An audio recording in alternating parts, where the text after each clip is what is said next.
Good afternoon, my name is Darren Benson with Performance Motorcoaches. I've had a lot of interest in this older MCI. It's a really cool, unique unit. It's a unit that I purchased myself to obviously resell, but I just kind of wanted to go over it. Pictures really don't do it justice. It's very, very unique. A lot of thought put into this rig, so we wanted to go over the outside and the inside real quick and kind of check everything out. The first thing you'll see are the very nostalgic zip-D awnings. It has awnings, patio awnings on both sides and window awnings on the rear. Just kind of a good classic look. Fuels on both sides, 153 gallons of fuel both sides. This would be considered the wet bay. Lots of redundancy in this coach. It actually has two water pumps just in case one fails. It does have the older hydronic system before Aquahot kind of went downhill a little bit. There again, redundancy. You'll see the hydronic heater underneath here to keep the bay warm, and you'll see the 110 heater there as well. The monoblock water diverter or water system there again, kind of old school.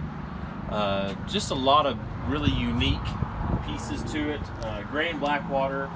We'll walk around the other side, but I mean, just kind of look at this older style faucet. It's something you don't ever see at this day and age. Whole house water filter there. We'll walk back. Slide out tray.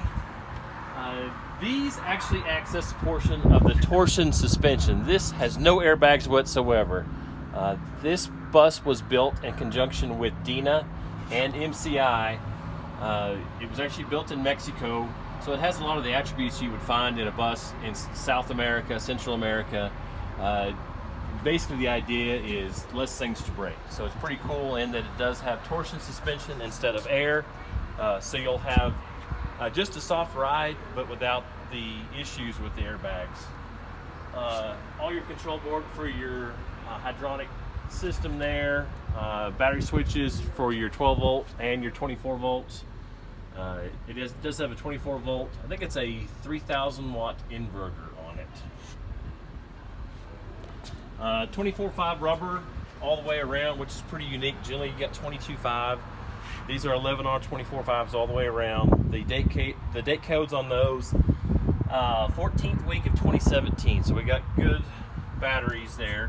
Sorry, good tires all the way around. This is all factory MCI. This are all the relays and such that operate your chassis. This little guy right here equalizes your two 12 volt batteries for the 24 volt system. Keep on walking through here. Really nice access to your engine compartment all the way around. Brand new chassis batteries, big 8D batteries. The engine itself is a 60 series Detroit. A 50 series Detroit. Essentially, it's the twin or the little brother to the 60 series. It is the 60 series with missing two cylinders. The injectors are the same, the computer's the same, it starts the same, sounds the same. Let me see if I can't. I think we can start it from right back here.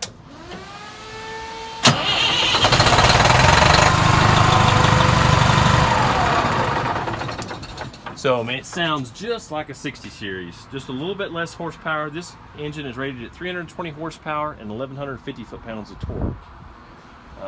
There again, just you see a regular belt driving the fan here instead of, Prevost uses a belt with a air-operated pulley system, and it just there again, it causes you lots and lots of problems. This will actually suck air and divert air through this guy right here. There again, really easy to service. You can service the engine from that little compartment that opens up as well. This is for the dash air conditioning system. It's your fan and condenser. And then below that is the hydraulic leveling. This is a 3-point, so it should have a front, center, and then left and right on the rear. So it does have hydraulic leveling. Snap back into place. Everything's working. I mean, we've gone through it. Is the bus perfect? The bus is not perfect, but it's 2001. It's very cool. I wouldn't be afraid to get in this thing and drive to Canada tomorrow. Very, very simple emissions. There's not a lot of stuff to break on this. Very simple. The short cord is 50 amp short cord, is electric, pops out here. To access the gray water and black water is actually underneath, and you have electric valves that are operated right back up in there. This does slide out, like I said, back and forth to each side. Generator, I was a little careful when you come through there, Doug. I was a little surprised to see Onan generator. I would have figured we would have seen some kind of Ryco, something on airbags. The nice thing about this generator is that pretty much anybody can work on them. Not an issue with it. This guy only has 186 hours. I bought it with like 160. No, I bought it with 150. So I mean, I put a little use to it. We did service the generator. The engine's been serviced within the last 1,000 miles. There's no issues there. There again, fuel on both sides. The unit is all sheet metal in construction.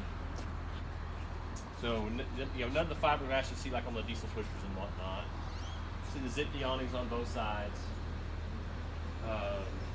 This is just some access to some of the air systems for like the toilet is air operated, and some of the controls back in the dash are pneumatic, and the step itself, the step that covers the entry well, is pneumatic as well. Up front here you can see the house batteries and the air compressor. It has auxiliary air compressor, just so you don't have to be worried about with the toilet being air activated. You don't want to have to worry about running out of air, not being able to flush the toilet. So that's a little air compressor right there. The house batteries are all 8D AGM lifelines. I actually brought batteries in. I was going to change them out myself, and I got a pretty good little buzz from them, and load tested the batteries to determine that they're all excellent. I don't know the year of the batteries, but I really hated to see spending $2,800 on batteries that seem to be perfectly fine. I did replace the generator start battery back in there. That was a Blue Top Optima. I went back with a Blue Top Optima. You know, when you see things like that, it makes you feel more comfortable that the previous owners didn't skimp out whenever you see Lifeline batteries, Optima batteries and such. As far as exterior wise, we'll run back really quick. Some of these trim areas, this has always been used in really dry country. It hasn't been up north, so there's no rust on it, but it does have some electrolysis here and there. Really not any major concern. There again, I mean, the bus is going to last forever. If it's a major deal, you know, you take it to a paint shop and have all that stuff corrected. I really wouldn't spend the money. I wanted to highlight a little area back here. Yeah, there's really no electrolysis here. My little scuff scrape. See a little scuff right down this edge right here. There is a spot right here on the back that somebody's kind of halfway repaired. We've had a lot of people ask about the hitch. There's no rating on that hitch, but I can just tell you from my experience and from Doug's experience, I wouldn't be afraid to put a 10,000-pound trailer back behind. Anything beyond that might be just a little too much for the chassis and for the hitch itself. We'll walk through real quick. 3 rooftop air conditioners. They do have heat pumps in them as well. It does have electric baseboard heaters. Of course, it has the hydronic heat as well. So kind of the whole theme with the redundancy through and through. This will be a little tighter as we go inside here. Really wide entry well. Passenger seat right here. All multiplex lighting throughout. Multiplex system. I mean, even the driver and passenger shade are electric, and they operate. You start the generator from rear controls, or you can start it from the multiplex system up here. 3000 series, I'm sorry, a 4000 series Allison automatic 6-speed transmission. Nice layout of the dash. You know, cruise control works. Everything functions. It does have a 3-stage engine brake, not exhaust brake, so it does shut the coach down. The new Alpine stereo there that does serve as the backup monitor. Some of the other Alpine controls are still in there, however they're obsolete, so none of that will operate. Dash air works phenomenally. I've driven a 100-degree day and had no problem whatsoever. I want to kind of get down to this floor here. I don't know exactly if this is a maple construction, but just stuff you don't see. You know, the construction of this floor is something you don't see at this day and age, and it's really even pretty surprising in a 2001. The colors in it to me are really retro. Nothing one direction or the other. I wouldn't change anything about this coach, and I'm pretty darn picky about different things. We updated all the TVs. The TVs go into the stereo system. There's front and rear. Like I said, everything works. This does fold down. This folds down as well. All the windows are all double pane. Some of the butyl in the windows in his double panes has kind of bubbled up a little bit. This coach was always stored indoors up until about 1.5 years ago, and then it was stored underneath a cover for about 1.5 years, and that's whenever I purchased it. Upgraded all the lights to LED. Some of these I didn't upgrade just because they were kind of a cool looking light. I didn't have an issue with them being halogen, but it did make a big difference getting rid of the vast majority of the halogens. It made it really, really hot in here. Cool retro bar stools. The kitchen here, even though it's relatively small, has a really nice room, good room to it. Pull out cutting board. Try to get this Lazy Susan back in here. This is, to me, really, really cool. There again, stuff you don't see at this day and age. I've been asked about the cooktop several times. It is electric, 2-burner. Sink is just a single basin sink, but like I said, everything's operating. I would imagine back at some point in time, this is probably designed for maybe a blender or something. There again, pretty cool setup. You use as a bar, extra storage, whatever. There's not a 110 there. However, there is, well, there's 110 somewhere, all the way underneath there. There again, really, I mean, just all the cabinetry and such is really cool. This is just a regular microwave. I do not believe it is a convection. No, I'm wrong. It is a convection. Cool. Regular residential refrigerator. Just kind of cool old school lock latch system. But nice, just regular RV refrigerators just don't do it for me. I've always gone to a residential fridge and I just really don't have any issues. I'm sure at some point in time this had a pull-out pantry, however it is not in place now. Probably tough to see. You can use this as a pantry as well.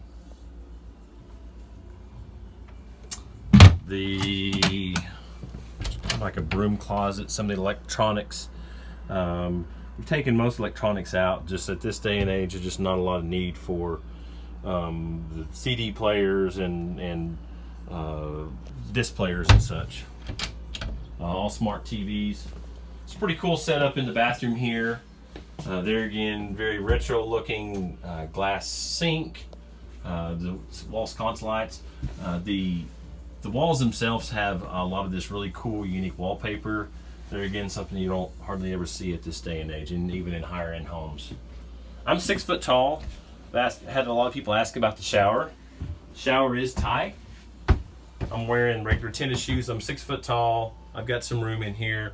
You know, if you're much bigger than I am, about 200 pounds, it might be a little bit of a concern. But there again, it's 35-foot coach. You know, you kind of get what you get. Fan there. Said everything works. I mean, look at how clean that fan is. You don't typically find a fan, $20 coach that's that clean.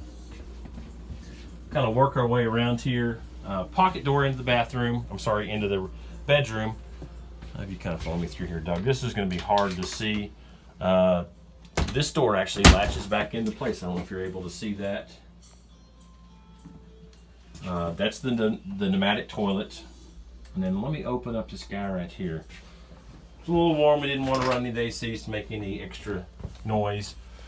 So this panel right here, it's broke down between your inverter devices and non-inverter devices. So you'll have to run your generator, have shore power for your underfloor heat, your air conditioning and such. But all these components here on the left-hand side operate off the power inverter. Generator control here, or you can start the generator from up front as well. It does have auto generator start. I'm not gone into great depth and detail on that. This is all your 12 volt accessories right here. The front air compressor is pneumatic, or is 12 volt as well. We'll walk through here. Let me pop this back so Doug can stand back. Bedroom's a little tight for us to kind of film in. This originally had a TV in this area right here. Replaced that, used some of the vinyl to cover that hole. There was already a TV mount on the wall. We weren't able to move the TV mount. I would prefer to move the TV further up, but it just kind of is what it is. But there again, smart TV. It does integrate with the stereo. Let me catch some of these. Bunch of owner's manuals. Basically, all the manuals whenever Custom Coach built it brand new. I've had a lot of people ask me the specs on some of the water and fresh water and wastewater.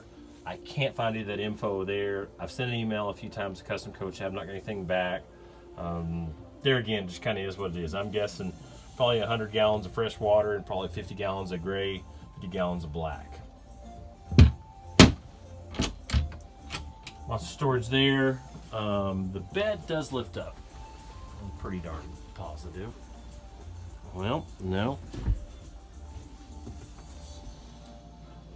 I could have sworn that there was some kind of, oh, it's got to be smarter than the bed mechanism.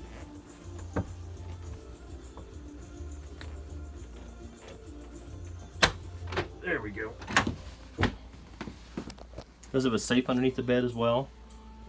This was the guy that I was trying to pull this. Oh, get the closet. I gotta release that back. Closet's back over here. I'll open up that side. You can kind of look through, Doug. Deep closet. You have like a push light in there. Yeah, it does, right there on the back wall. Pretty unique in that I noticed there's a lot of extra wires that run this coach, so if you needed to add things to it, it's not the end of the earth. There were wires in the engine compartment so as to be able to add certain items you might need.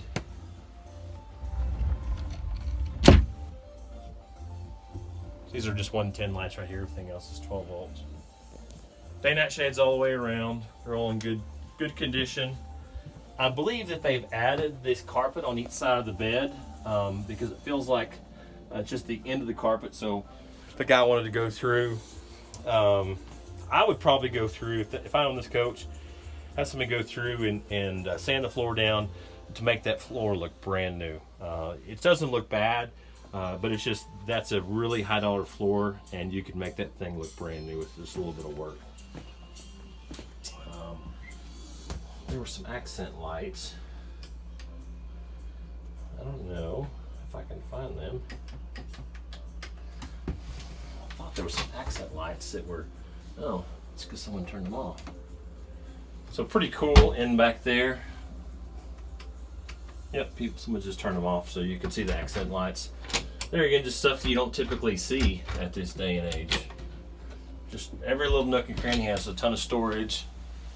I think that's just about it. At the very least, we're starting to sweat, so we're going to end the video. If you have any questions, reach me on my cell phone direct, 806-786-7676. I think this coach is probably going to go home in the next few days with the video here, but if you have any questions, give us a shout. I appreciate you looking.